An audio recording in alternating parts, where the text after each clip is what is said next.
ابو صالح موسیٰ جنگی دوست رحمت اللہ تعالی علیہ آپ دریائے دجلہ کے کنارے وضو کر رہے ہیں، ایک سیب آ رہا ہے، تیرتا ہوا سیب آ رہا ہے، سوچیا کہ سیب لے لے تے اس سیب کھا لے تو قربان ہو جائیے۔ اس سیب کے دعائیں آپ نے اس سیب دریائے دجلہ کے کنارے چکیا کھا لے کہ ادھر میں سنی مجھا کو لوگ کھا رہے ہیں۔ جب اس سیب کھا لے کھان تو بعد پھر خوف خدا تاری ہو گیا، سوچے آئے کہ بن پوچھے سیب کھا گیا، قیامت والے دن کے رب نے پوچھ لیا میں تے سیب کا حساب بھی نہیں دے سکا گا، میں سیب کا حساب نہیں دے سکا گا۔ تے پتہ لگ گیا کہ سیب کا حساب نہیں کرنا، پھر خوف کے تاری ہویا، سوچیا کہ جس سمت سیب آیا ہے اس سمت آپ روانہ ہوگا، چل پہ اسی سمت پیچھے چل پہ، اور جب ٹرتے ٹرتے پہنچے سفر طے ہو گیا، دیکھیا ایک باغ نظر آیا جیڑا دریائے دجلہ کے کنارے سے، سوچیا کہ اسی باغ کی ٹہنی تو ایک سیب ڈگیا ہوئے گا، اور دریائے دجلہ دے وچ ہی تیرتا ہوا آیا، ایک سوچ کے کچھ دے مالک کو پہنچ گئے کہ پہنچے مالک کو جب پہنچے مالک کو جا کے عرض کرتے ہیں کہ میں تواڈے کول آیا ایک سیب دیکھیا دریائے دجلہ دے اندر تیردا ہویا، فرمایا کہ میں معافی منگن آیا، مینوں معاف کر دیو، میں سیب بن پوچھے کھا بیٹھا، بن پوچھے کی کر بیٹھا، سیب کھا بیٹھا ہوں، ہن معافی واسطے آیا ہوں۔ اچھا جنہ دے کول گئے نا شیخ ابو صالح موسیٰ جنگی تو وہ بھی وقت دے اگے ولی سی، وہ اگے بھی وقت دے ولی سی، انہوں نے چہرہ پڑھ لیا لگتا کہ کوئی عام نہیں ہے، یہ بھی وقت دا ولی میرے پورے تھے آیا ہے، وقت دا ولی میرے پورے تھے آیا ہے۔ دکھاؤ نے اللہ والے نے بولا وہ شیخ ابو صالح موسیٰ جنگی دوست رحمت اللہ تعالیٰ علیہ عرض کر لگے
منظوری میں منظور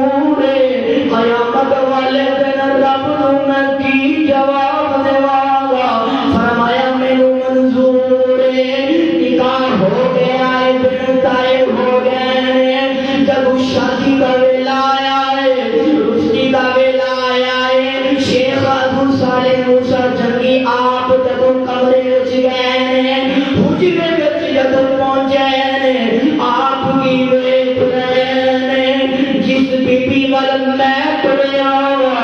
حجرے وچ قرآن پڑھ رہی ہے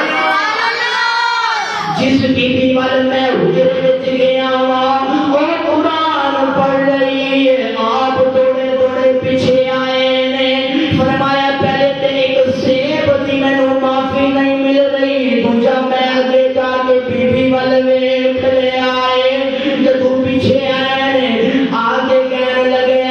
جہاں نشانیاں تسی دیتیاں نے لگتا ہے میں کسی اور کمرے وچ داخل ہو گیا عبداللہ سونی فرمان لگے نہیں نہیں تو صحیح جگہ پہنچے آئے فرمایا اے میری بچی ہے فرمایا میں تینوں جڑا کچھ کیا ہے انہیں اکھا نال غیر مرم نہیں دیکھیا کنا نال کدی غیر مرم دی آواز نہیں سنی چل کے ابہاد اس واسطے کے آئے نہ کدھر گئی ہے نہ کسی نے دیکھا نہ کدی کسی کو گئی ہے تے نہ کسی نے ویکھیا ہے ان ڈٹھا ہی سودا ہو گیا ہے ان ڈٹھا سودا ہو فرمایا شیخ عبداللہ سومی فرما دے نا اسے پاک دے نانا جی فرما دے آپ فرما دے صرف یہ میری جڑی بیٹی ہے انہیں اس واسطے کسی نے نہیں دیکھا میں تینوں کیا نبی نہیں ہے نبی نہیں اس واسطے نہ انہیں کسی نے دیکھا نہ کسی نے میری بیٹی کو دیکھے فرمایا کیا کہ کرنا تو ایک بولی ہے نہ کی آواز کسی غیر محرم نے سنی ہے کہ نہ ان کی آواز میری بیٹی نے سنی ہے تو میں کیا کہ پیروں پہ ابہاج چل نہیں سکتی فرمایا اس واسطے کیا کہ ایک ابھی چل کے اپنے گھر تو باہر نہیں گئی تو نہ کوئی سارے گھر وچ غیر میں داخل نہ کوئی سارے گھر وچ داخل ہو گئے تے سنیو سجیدہ سے آنے